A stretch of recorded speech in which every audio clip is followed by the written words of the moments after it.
दोस्तों SBI PO का notification आ चुका है और इस वीडियो के अंदर हम इनकी पूरी डिटेल्स देखेंगे। क्या इनका एग्ज़ाम लेवल रहता है, क्या पैटर्न रहता है, क्या जॉब प्रोफाइल रहती है, क्या इनकी जो है इसके अंदर सिबिल के बारे में क्या लिखा है, इनका जो एज क्वालिफिकेशन वगैरह, ये सारी चीज़ें, बॉन्ड वगैरह कितना रहता है, सारी चीज़ें इस वीडियो के अंदर हम डिस्कस करेंगे बहुत डिटेल में। जो भी बच्चे सीरियस एस्पायरेंट है, वीडियो बहुत ध्यान से सुनना। आपको इसके अंदर कई चीज़ें इस नोटिफिकेशन के बारे में जानने को मिलेगी, खास करके वर्क प्रोफाइल ट्रांसफ़र पॉलिसी के बारे में इन्होंने वीडियो में क्या लिखा है। उसी के साथ मैं बताना चाहूँगा, अभी क्रिसमस और नए साल के उपलक्ष्य में गाइडली जो है प्लेटिनम मॉक टेस्ट पैकेज लेके आया है सारे बैंकिंग और इंश्योरेंस एग्जाम के लिए। 5 मंथ की वैलिडिटी वाला प्लान इनका केवल 149 का है और 12 मंथ की 349 रुपीज़ का है। अगर आप हमारा कूपन कोड JEN12 लगाओगे तो आपको एक्स्ट्रा डिस्काउंट उसके अंदर जो है वो मिलेगा। लिंक मैं इसका नीचे डिस्क्रिप्शन बॉक्स और पिंड कमेंट में शेयर कर रहा हूँ, आप वहाँ से जाके इसकी और डिटेल्स जो है वो देख सकते हैं। अब बात करें इस नोटिफिकेशन डिटेल्स के बारे में, तो देखो फॉर्म फिलिंग इसकी 27 दिसंबर से 16 जनवरी 2025 तक इसकी फॉर्म फिलिंग चल रही है।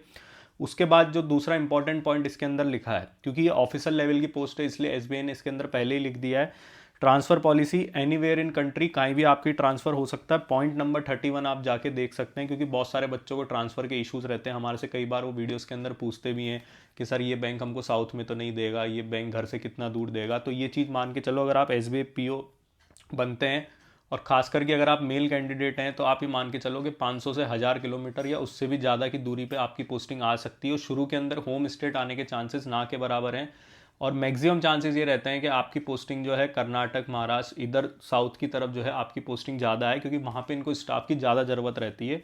तो इनिशियल लेवल पे आप ये मान के चलें कि लगभग 3 साल तक आपको वहाँ अपना टेन्योर जो है वो गुजारना पड़ेगा। उसके बाद ही आप होम स्टेट की रिक्वेस्ट जो है वो लगा सकते हैं। तो ये चीज़ दिमाग में पहले ही बैठा लें कि कितनी भी दूरी हो सकती है, 1000 किलोमीटर, 1500 किलोमीटर, और होम स्टेट पोस्टिंग आने के चांसेस ना के बराबर हैं। और अगर आप खास करके मेल कैंडिडेट है, फीमेल कैंडिडेट के अंदर भी होम स्टेट का चांसेस तो कम है, लेकिन नियर बाय होम स्टेट जो है वो दे सकते हैं। जैसे मध्य प्रदेश वाले को राजस्थान दे दिया। और कई बार ऐसे भी केसेस हुए हैं कि अगर एरिया जैसे बहुत बड़ा है, जैसे राजस्थान में SBBJ वगैरह बैंक जो है वो इसके अंदर मर्ज हुआ था, तो उनका एरिया काफ़ी बढ़ गया SBI का, तो वहाँ पे वो होम स्टेट पोस्टिंग भी गर्ल्स को कई बार दे देते हैं। लेकिन बॉयज़ के केस के अंदर ऐसा इसके अंदर नहीं रहेगा। इसके बाद हम बात करें सिबिल के बारे में, तो सिबिल के अंदर इन्होंने लिखा है कि अगर आपने पहले कोई लोन ले रखा है या आपके ने क्रेडिट कार्ड अगर आप यूज़ करते हैं और आपने टाइमली रीपे नहीं किया है उसको, तो आप उसके जो है वो ओवरड्यूज जो है वो ज्वाइनिंग के बिफोर उसको कंप्लीट कर दें। और मान लो ज्वाइनिंग के जस्ट पहले आप ओवरड्यूज कंप्लीट करते हैं, क्योंकि सिबिल अपडेट होने में भी थोड़ा टाइम लग जाता है, तो आपने जिस भी बैंक वगैरह का या जिस भी बैंक से लोन लिया है या फाइनेंस कंपनी से लोन लिया है, आपको वहाँ से डिक्लेरेशन लेना पड़ेगा कि हमने जो है पूरा ओवरड्यू जो था वो पेमेंट कर दिया है इसका, और सिबिल स्कोर इनका जो है अभी अपडेट होने में थोड़ा सा टाइम लग रहा है। अगर ऐसा रहता है तो ये सिबिल वाला पॉइंट भी इंपॉर्टेंट है, अगर कोई बच्चा क्रेडिट कार्ड या वो चीज़ यूज़ कर रहा है उसके लिए, क्योंकि बाद में इस चीज़ की अगर दिक्कत आ गई ज्वाइनिंग के टाइम, अगर पता पड़ा कि आपके सिबिल में इशू आ रहे हैं, आपके ओवरड्यू बाकी है काफ़ी सारे, तो उसके अंदर एसबीआई आपका जो ज्वाइनिंग है वो कैंसिल कर सकता है, उसको पूरा राइट है इसके अंदर। इसके बाद टोटल वैकेंसी 600 आई है इनकी सारी मिला के, अनरिजर्व्ड वगैरह जितनी भी इसके अंदर बाइफरकेट करके इन्होंने बताई है। इसके बाद इन्होंने डेट भी साथ में दी है, प्रीलिम्स एग्जाम 8 और 15 मार्च 2025 इन्होंने बताया नोटिफिकेशन में। मेंस का इन्होंने लिखा है कि अप्रैल मई 2025 में इनका मेंस होगा, और फेज़ 3 जो है इनका मई जून 2025 के अंदर इनका फेज़ 3 होगा। इसके बाद एलिजिबिलिटी क्राइटेरिया की बात करें तो age 21 to 30 year age on 1/4/2024 इन्होंने लिखा है, और अगर आप SC ST वगैरह से बिलोंग करते हैं तो आपको रिलैक्सेशन भी इसके अंदर मिल जाएगा। ग्रेजुएशन आपका किसी भी डिसिप्लिन में होना चाहिए, और ग्रेजुएशन की जो आपकी पासिंग डेट होनी चाहिए वो बिफोर 30/4/2025। ये बहुत इंपॉर्टेंट है, जो फाइनल ईयर में बच्चे हैं वो कई बार हमसे पूछते हैं, तो 30/4/2025 के पहले आपका रिजल्ट आ जाना चाहिए, और आपकी जो भी मार्कशीट वगैरह आती है उसमें डेट जो है वो 30/4/25 के पहले की डेट इसके अंदर होनी चाहिए, तो ये आप जो है एलिजिबल रहेंगे एजुकेशनल क्वालिफिकेशन के अंदर।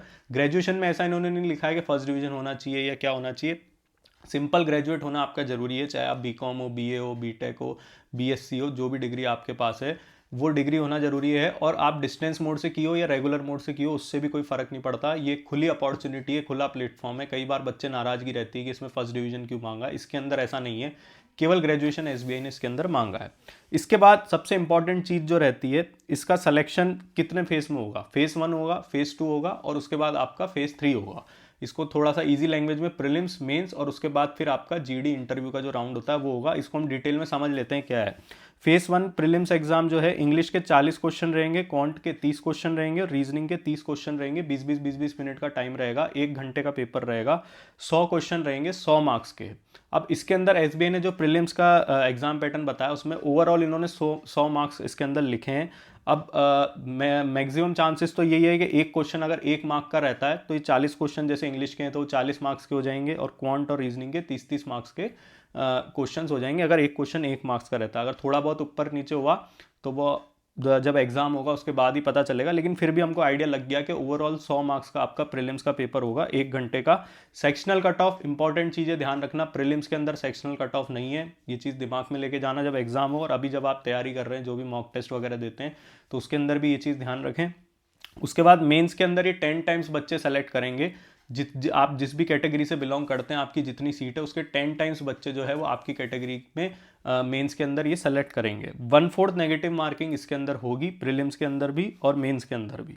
फिर उसके बाद आपका फेज 2 आता है, मेंस एग्जाम जिसे हम बोलते हैं। उसके अंदर रीजनिंग और कंप्यूटर एप्टीट्यूड के 40 क्वेश्चन 60 मार्क्स के, 50 मिनट का ड्यूरेशन रहेगा। डेटा एनालिटिक्स एंड इंटरप्रिटेशन के 30 क्वेश्चन 60 मार्क्स के, 45 मिनट का ड्यूरेशन रहेगा। जीए/इकोनॉमिक और बैंकिंग नॉलेज के 60 क्वेश्चन 60 मार्क्स के, 45 मिनट का ड्यूरेशन रहेगा। और इंग्लिश लैंग्वेज के 40 क्वेश्चन 20 मार्क्स के, 40 मिनट का ड्यूरेशन रहेगा। ध्यान से समझना, 170 क्वेश्चन रहेंगे 200 मार्क्स के, 3 घंटे का आपका टाइम रहेगा। इसके अंदर सेक्शनल कट ऑफ होगी और आपका जो है डिस्क्रिप्टिव क्वालिफाइंग नेचर का नहीं होगा। इसके बाद डिस्क्रिप्टिव होगा 50 मार्क्स का, लेकिन ये क्वालिफाइंग नेचर का नहीं है। इसके भी मार्क्स आपके पूरे तरीके से जो ओवरऑल रैंक बनेगी उसमें काउंट होंगे।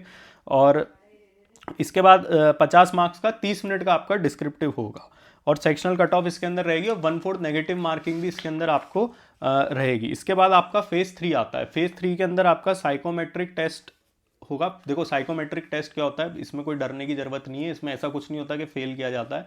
साइकोमेट्रिक टेस्ट आपकी साइकोलॉजी टेस्ट करने के लिए ये लोग लेते हैं, और इसकी जो सारी डिटेल आपकी जो होती है वो लोग ये इंटरव्यू पैनल को दे देते हैं। तो कई बार इंटरव्यू पैनल आपसे क्वेश्चन पूछ लेता है कि आपने साइकोलॉजिकल ये टेस्ट दिया, इसके अंदर आपने ये ऑप्शन सेलेक्ट किया, तो आपको इसके अंदर कितना इंटरेस्ट है, आपके कैसे सिचुएशन से डील करते हैं। तो ये साइकोमेट्रिक टेस्ट होता है, ये पर्सनैलिटी चेकअप के लिए किया जाता है। उसके बाद ग्रुप एक्सरसाइज 20 मार्क्स की होगी और पर्सनल इंटरव्यू 30 मार्क्स का। फेज 3 टोटल 50 मार्क्स का आपका रहेगा। मिनिमम क्वालिफाइंग मार्क्स जो फेज 3 के हैं will be decided by bank, ये उन्होंने स्पष्ट नोटिफिकेशन के अंदर लिखा है। फाइनल मेरिट लिस्ट कैसे बनेगी वो ध्यान रखना। उसके अंदर फेज 1 के यानी प्रीलिम्स के मार्क्स काउंट नहीं होंगे। फेज 2 और फेज 3, फेज 3 यानी जीडी और इंटरव्यू, और आपका फेज 2 जो एग्जाम आप दोगे रिटन एग्जाम, इन दोनों को मिला के आपकी मेरिट बनेगी और फाइनल सिलेक्शन इसी के बेस पे आपका होगा। फेज 1 के मार्क्स इसके अंदर इंक्लूड नहीं होंगे। सैलरी की बात करें तो उन्होंने नोटिफिकेशन में स्पष्ट लिखा है कि सीटीसी एट मुंबई 18.67 लाख रहेगी, और फिर सिटी वाइज थोड़ा बहुत अप डाउन होता रहता है। ये हाईएस्ट मुंबई का इन्होंने लिख दिया है। अब जैसे किसी की जयपुर में पोस्टिंग है या किसी की रूरल एरिया में पोस्टिंग है तो काफ़ी सारी चीज़ों का फर्क पड़ जाता है, एचआरए वगैरह का, लीज वगैरह का। तो ये मुंबई का इन्होंने 18.67 लाख इसके अंदर लिखा है। अब एक और चीज़ बहुत इंपॉर्टेंट, बॉन्ड अमाउंट। इसके अंदर जो इन्होंने बॉन्ड दिया है वो 3 साल का आपका कॉन्ट्रैक्ट रहेगा। 3 ईयर का बॉन्ड अमाउंट आपको रहेगा। 3 साल पहले अगर आप छोड़ के जाते हैं तो 2 लाख रुपए आपको जो है पे करने पड़ेंगे एसबीआई को। ये स्पष्ट मैं आपको बता देता हूँ, क्योंकि आईबीपीएस के अंदर बहुत सारे बैंक होते हैं जिनमें 2 साल का ही रहता है, मैक्सिमम बैंक में 2 साल का रहता है, लेकिन एसबीआई ने 3 साल का बॉन्ड अमाउंट लिखा है इसके अंदर, और 2 लाख आपको पे करने पड़ेंगे एसबीआई को। एग्जाम फीस आपकी 750 रुपये रहेगी। नंबर ऑफ चांसेस जो हैं वो मैक्सिमम 4 हैं जनरल कैटेगरी के बच्चों के लिए, लेकिन ये 4 अटेम्प्ट जो हैं वो मेंस के लिए काउंट करते हैं। अगर कोई प्रीलिम्स देके फेल हो रहा है तो वो अटेम्प्ट ये लोग काउंट नहीं करेंगे, मेंस के ही काउंट करेंगे। इसलिए अगर पहले किसी ने अटेम्प्ट दे रखे हैं तो ये चीज़ भी थोड़ी सी नज़र में अपने रख लें।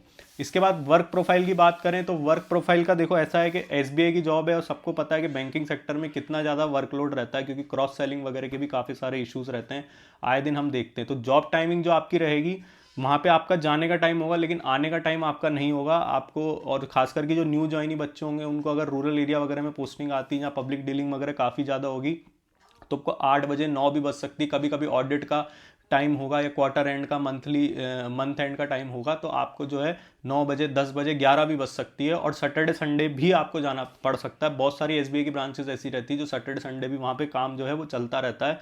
तो वर्क प्रोफाइल तो आपकी बहुत स्ट्रांग, आप मेंटली अगर हैं तो आप इसके अंदर फिट बैठेंगे, क्योंकि काफ़ी सारे बच्चे ज्वाइनिंग करने के बाद फिर फ्रस्ट्रेशन में आ जाते हैं। लेकिन इसके अंदर आपको ये चीज़ पहले ही समझ लेनी चाहिए कि इसके अंदर आपको सारी तरीकों के प्रेशर होंगे, टारगेट का प्रेशर भी होगा, मैनेजर से भी डील करना पड़ेगा।